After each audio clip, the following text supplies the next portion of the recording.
like Yeah, they're all yeah. Americans are all It's all about me. me. Which is funny because it was built on the ideal of the melting pot and everybody coming in. But I always say this: I don't think America should be seen as a melting pot because a salad bowl. it should. I love it. It should be like a really delicious fruit salad. Yes, Like, fruit everybody salad. maintains their own flavor and their own thing. We're just kind of all mixed together. And when we combine, it's like really delicious. Otherwise, it's just like this really Throw in a little bit sad of whipped cream for a good vegetable measure. soup where everybody tastes like each other, and you're just like, It's gosh, this is bland. so gross. Yeah. Like, that should be the idea of like multicultural education, is maintaining yourself but also taking in everybody else. Just a blending. Like, I don't know if you guys ever watched Firefly.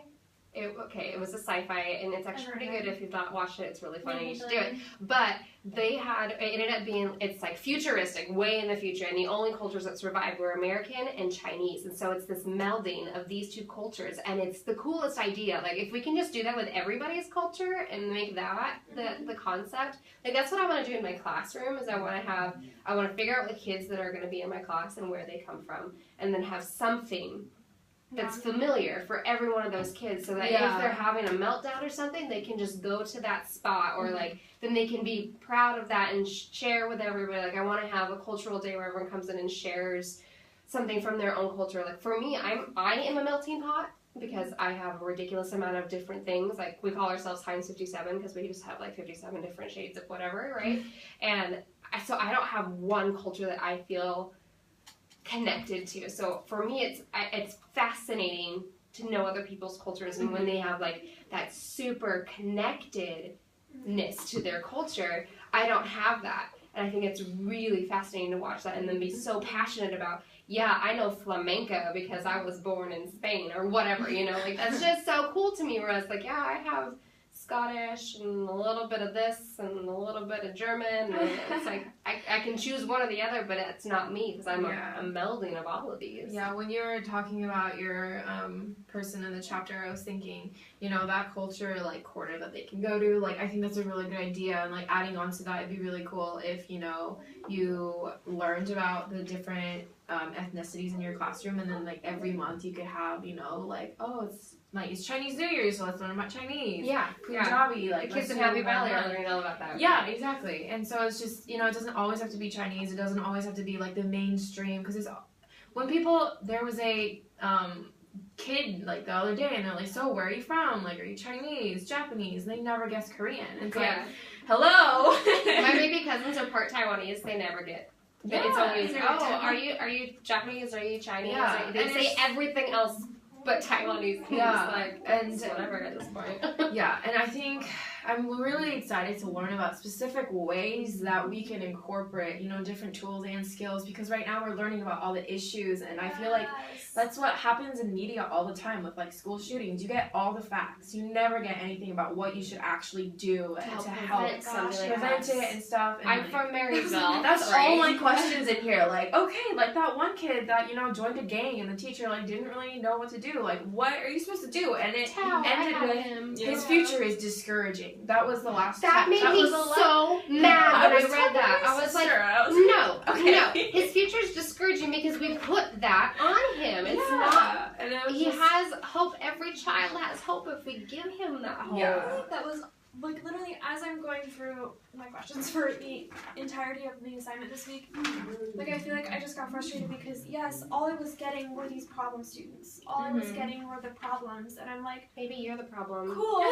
I mean, really. Like, it's fair. Like, I do need to know background on examples and why this exists and the problems that arise and the facts and the statistics. And I'm assuming or maybe hoping that we get into tools and pedagogy and ways in which I can help these students, because right now, if I were to step in an entirely ELL classroom, like I'd be lost. I would have my empathy, and I would have, the things that I know about examples that I've heard and stories that I've read and stories of other teachers who are like, my student really succeeded, but like, what exactly? Why did they succeed? Yeah. What did you do? How did you, as the it's educator, like differentiation? Help it? How do I differentiate to ELLs? Yeah. How do I do that? Yeah. Especially for me, I am not bilingual. I can't. Whoa, lights went off.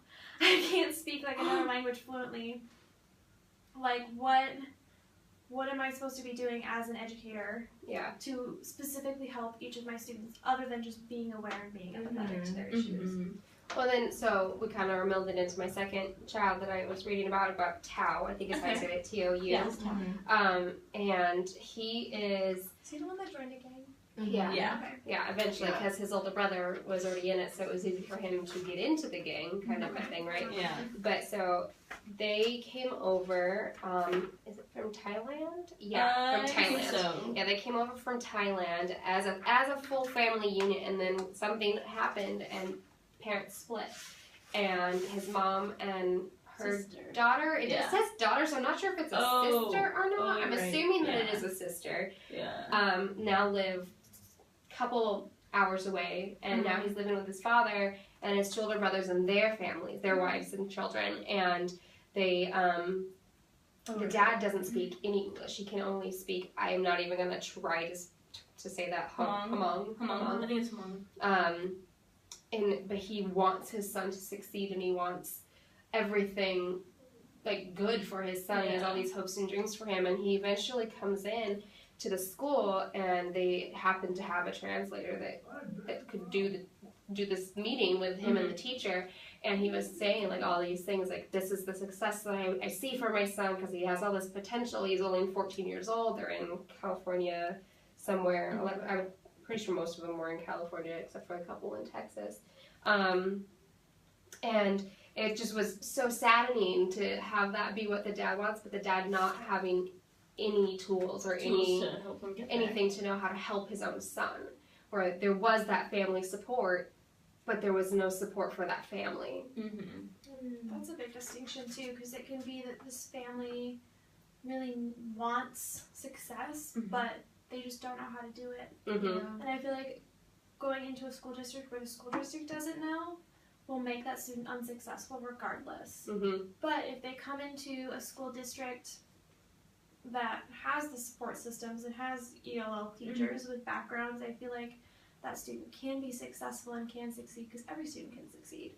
You know, some just might take a little bit more support than others. Well, children are born scientists and born curious. They want to learn. That is, it's human nature. That's what a child is. That they touch something, figure out it's hot. They realize it's hot. They'll go near it again. You know, like it's just what we do. But for him, it was just so disheartening to see that he had that support from his father, and that he really wanted his son to succeed. And he even said, and I'm really worried that he's gonna be like his brother and join the gang, and then he ends up joining the gang. Do you think it's like because he's so old? I feel like coming into the educational system so late does have a huge impact. I feel has a bigger impact on how curious you are, because you already kind of know your background and your roots and kind of where you're going, and if you're, because it was like he's struggling so hard to even like understand English and really make it academically helpful, and like he just kind of just gave up and was like, this is too hard. He wasn't accepted in the school either. He was very much an outsider, a loner, and not because he only went to school. Well, he only showed up like 2 days a week, so it's kind of, I'm not gonna say it's his own fault, but it kind of is to an extent for not showing up. Yeah. But it got to the point where like the teacher was saying that other students would ask to not have to sit by him because he was so distracting and so not what they wanted to be around. Yeah. And that's just, it's so sad. That part made me so sad. His story was like the saddest one that I read. I feel. I mean, they're all like the success ones obviously aren't sad, but they're all like they've got a degree of sadness to them. But for that one, for whatever reason, that one hit me really hard. Where I was like, the dad was there and the dad wanted to help. He just it's just it wasn't enough. It's like the glass wall that you can see. You can see everything, but you can't do anything. It's just unfortunate. And I feel like that's a school's job, not only to provide support to those students, but to provide support for the families. Because there are so many different things that go into an education for a student and raising a child. You know, whether it's that old adage of it takes a village. It's true. Whether it's face-to-face interactions with teachers, or it's parents' interactions with their bosses, or just reality and societal views in general. Like all of those things come down to influencing a student's education, and so by supporting them and supporting their families, we can better aid, I guess, their needs. Mm-hmm. Yeah. Or at least understand and then be able to tell them the resources or even supply resources if you can do that yourself. Yeah. Exactly. I feel like both the article and the book were definitely talking about how academic, like, the whole academic, what was it? Inside and outside the classroom both seriously affect students' An ability impact. to, like, Yeah. woo! So, like, even if, you know, like you were saying, everything else is, like, not good, just one thing inside or outside society could just, you know, make them, like, It makes successful. or break the success of that child, yeah. And for sure. it's definitely, that's why I feel like teachers really need to get to know their students. So if there is, like, some disconnect outside or, you know, some disconnect in the classroom, they're aware of it pretty much and can give people the tools they need. Like in the movie I told you guys about, the parents didn't have the money to send her to college, and so the mom literally throws the application away because in her mind, well, there's no, why even bother, because there's no way we can send you, and besides your sister's business is going under, we need you to work there. And so it was one of those things, but the teacher ended up coming to the home, talking to the family, like going that extra mile to be like, no, really, she can be really successful. She can do this. You just have to have faith in her. And oh no, she's not. Blah blah. Like it's a good movie. You should watch it. It reminds me of Freedom Writers. Yeah, it's very movie. similar. Yes. I feel like that sort of thing's very, very prevalent today with a lot of the Hispanic community. That's like, okay, well, specifically, like, in Bellingham, there's a lot of migrant, you know, farmers, and they move around a lot, and it's like, okay, we need money, and you're not going to go to school because we need to make money. Well, it's not even just that. Like, the disconnect of their education is they're in there, they're learning their basics, but then they get moved somewhere else where they're already so far along, and then they have to play catch up. It's just it's this like never-ending cycle that it's just, you can't. Those hurdles are just really hard. You can, but they're really hard because to they're get missing through. school, and school's like, oh, well, we don't think you did this, and credit's not being counted, and and districts being different, and Yes. each state having slightly different, blah, blah, Yeah. blah. It's so frustrating. I know. Okay, we've already reached 45 minutes. Oh my gosh, my battery's low. Yeah, we are currently at 41 minutes. 48. Oh, on that? Yeah, well, yeah, because we have... Oh yeah. Okay. A little more time. So we have a my lot to talk about. So yes, we can still go through yours, and then maybe we should just skip to the last article. and talk Okay, about that. yeah, number 4. I feel like Okay. we've done a good job talking about it first. We've kind of been incorporating the other questions I think into that's everything. yeah, I think we don't really have to talk about mine because it's all the same. Like my Which question. So mine was Moni, who is Oh, the I like refugee that one. camp in Thailand. Oh, that's right. I remember that. And so she attended a large inner city elementary with over 1,000 students from many like different like cultural backgrounds, and I think she was a success story, right? Well, To an extent. To an Let's say extent, all were because it was success stories. yeah. So her parents didn't know how to speak English, and she got held back a year, but.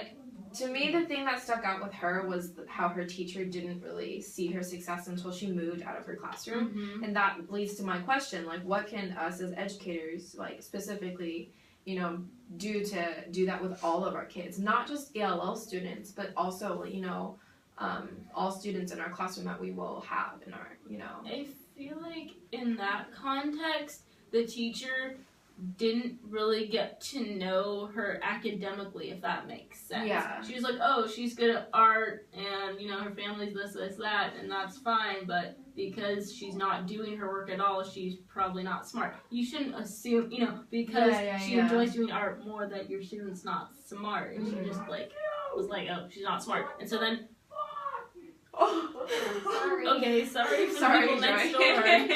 But anyway, I just feel like we need to make an effort to know them academically, and really, I mean, even if she's not doing it, maybe sit down with her or talk to her and ask her why she's not doing her, academic work, and maybe asking her parents, I'm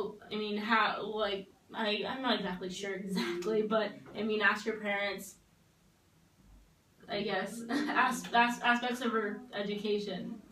So to see where she is instead of just being like, oh, she's not smart, I can't do this. Yeah.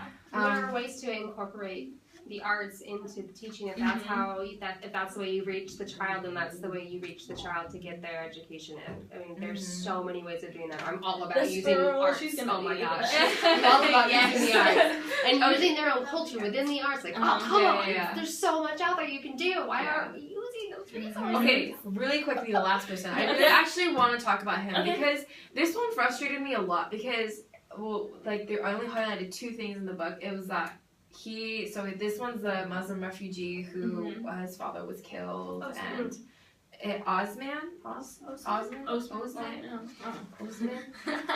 And so he lived in Kenya where he didn't have any schooling, so he had he didn't know how to speak English, neither did his parents, and he, you know, has no prior knowledge of anything. So not only is he in a cold area when he's from Kenya, he has to catch up on English, but also all the subjects. Like he doesn't know simple math, and he's, you know, I don't know what grade he's in, but I forget. But yeah, and the thing that point that stuck out to me was he brought a lot of experiences with him from Kenya, but it's not experiences that would help him in the US. And I think that just makes me so sad because I would love to know about those experiences that he had, you know? And it's just sad that we consider that as uneducational. And it's so unfortunate because in Somalia, the education is so informal and it's so, basically for him, it's about how to survive versus how to succeed in business. Yeah, exactly. And it was just, and they do not know how to help these older students who arrive with little to formal schooling experiences. Like, my question is, what is the best thing to do for students like him? Like, what do you know? Provide private tutoring or find a private tutor or something. Like, there are options out there. We just need to be willing to find them and willing to do them. I think it's the willingness. Like, I don't think there's any experience that a child has that is not uneducational. Yeah. Even if it's a bad experience, I mean, obviously you learn from your experience. But he has learned something about life that that others maybe haven't.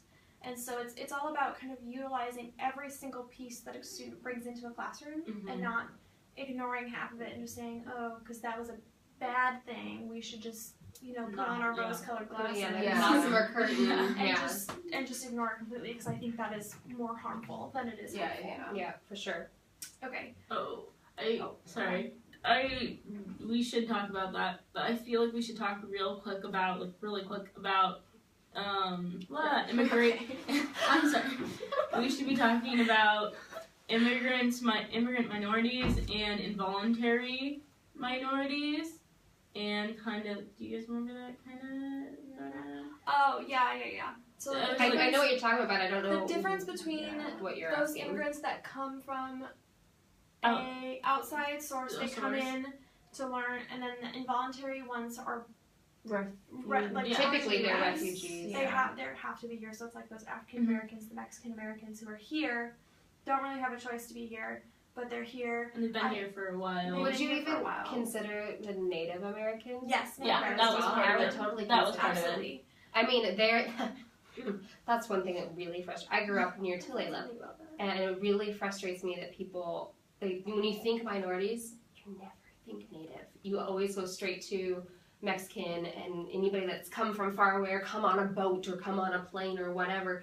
You don't think about the fact that technically all of us were immigrants one time too, and we literally just beat the crap out of these poor natives that have lived here since the dawn of man. Yeah. Like, I saw this comic where it was, you know how when people are racist, they're like, go back to where you came from. I'm from here. So you do that to like a Hispanic person, an Asian person, and then it's a Native American, and then they're just silent because, it's like, they were here first. I am from here. I am from here. Yeah. Okay, so as American as it gets.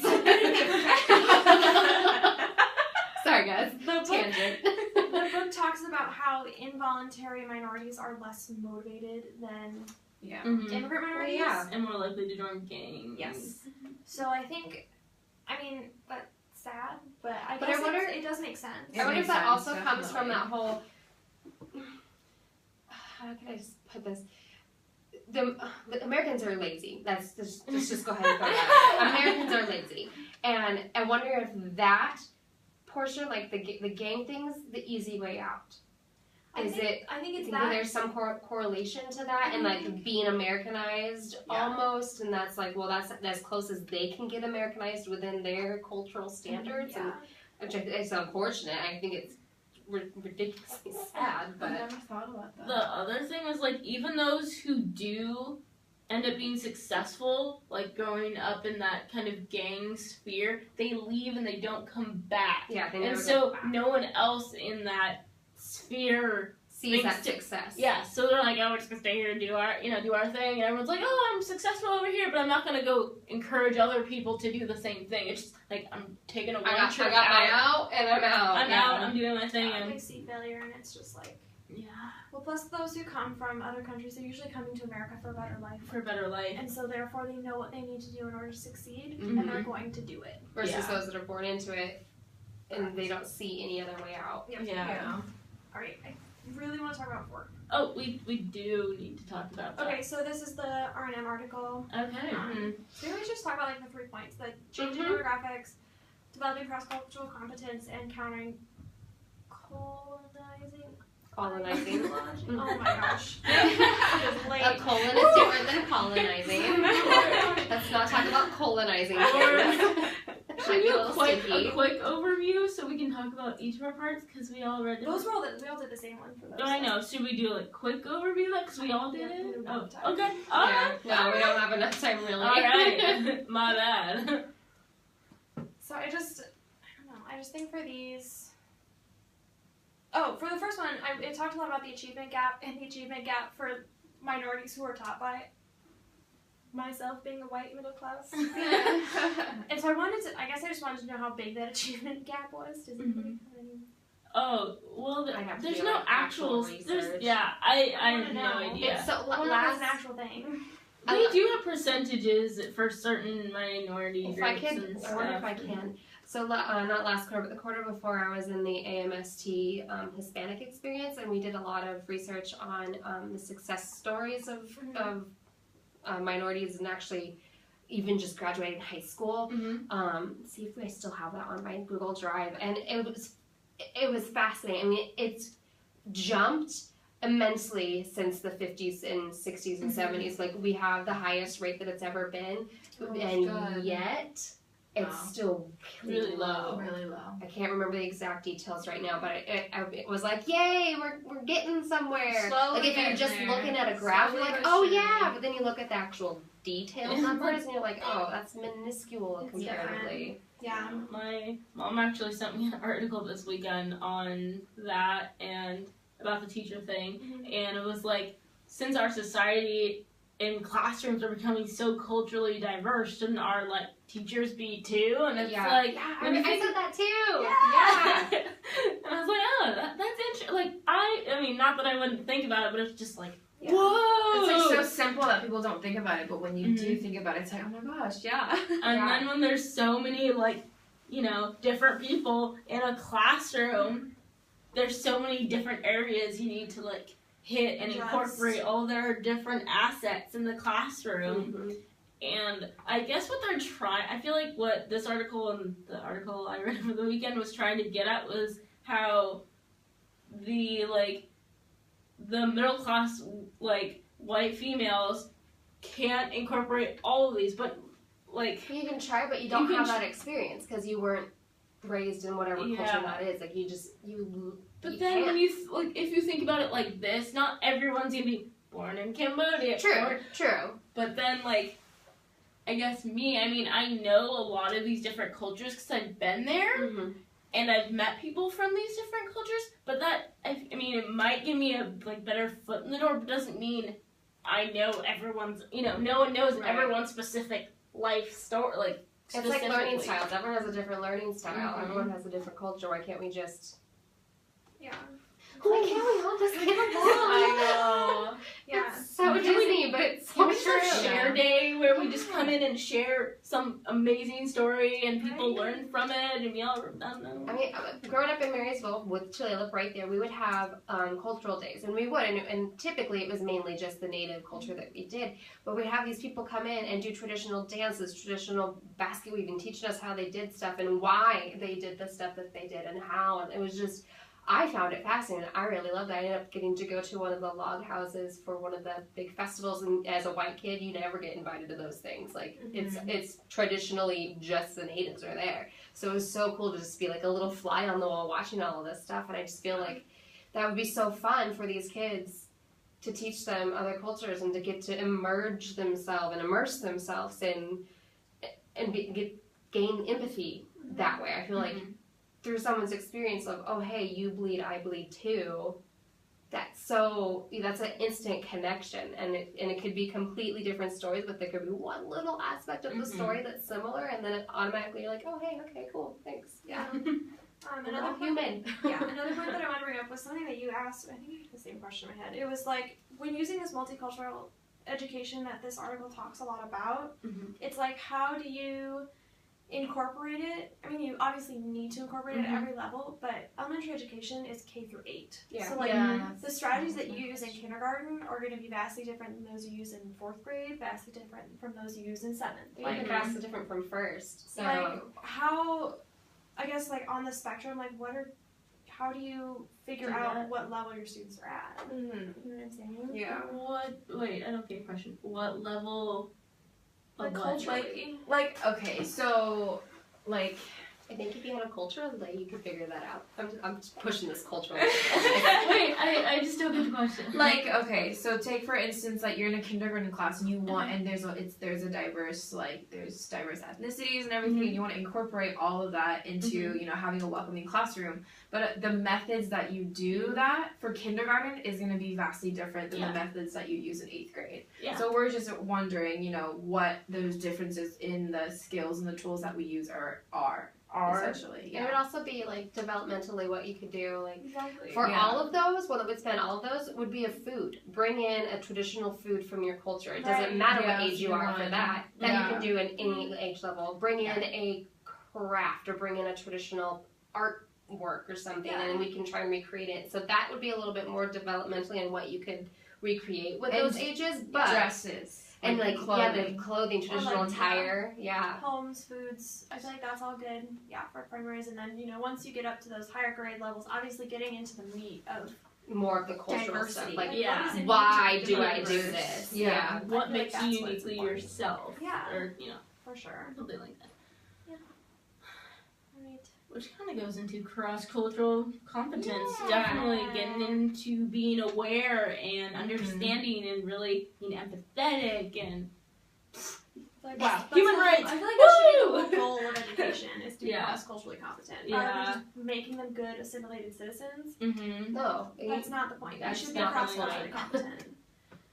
I sometimes like get the, like when I'm reading about this, yes, I can relate, but like I wouldn't say like my assimilating to American ways was always a negative thing. Like that's Right. just the I did lose my language and I did lose my culture a lot, and I don't like barely know anything, but I don't know. It just makes me wonder. It's different for everyone, but for me, like whenever I read about this, I just have so many like personal connections, like. But I wonder for you if that's because you were young enough to where losing that isn't as big of a deal as it would be to someone like your sister who made sure she kept that connection. Yeah. And there's only a 2 year And difference another between the aspect two. is financially. Like my dad, was a very successful business man when he first came here. So we're very we're stable. Mhm. So I bet that makes a huge difference, and I think that's what is different from some cultures. Like I don't know, like I think because you still feel like you have a piece of it, you haven't lost it completely. yeah, And since you were so young, you don't feel like it's that big of a difference. yeah, because I don't remember it. I don't Yeah. remember how important it was to me then. But And for me, which is weird, I sometimes don't even know how to talk about it.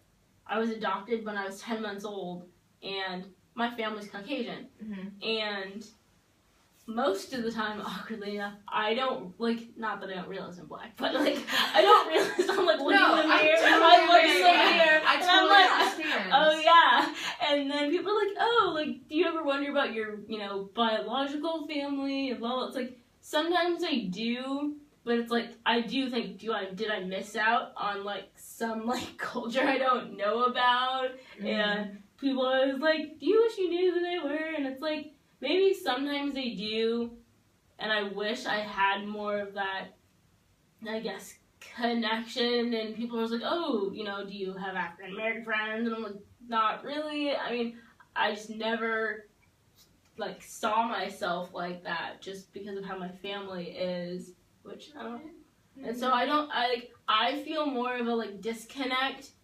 because I've never had that cultural connection. Yeah.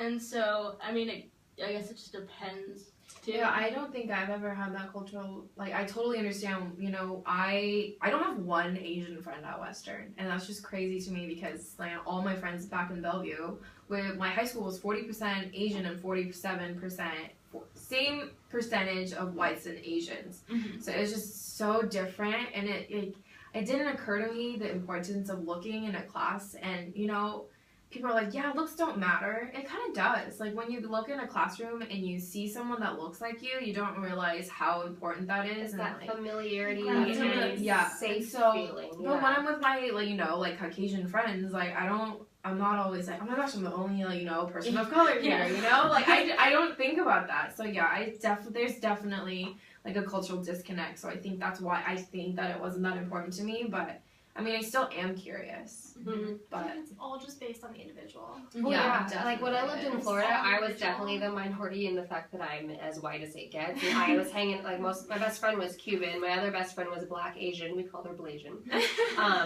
And I stood out like a freaking sore thumb because I, like, reflect the sun versus, you know, gaining tan.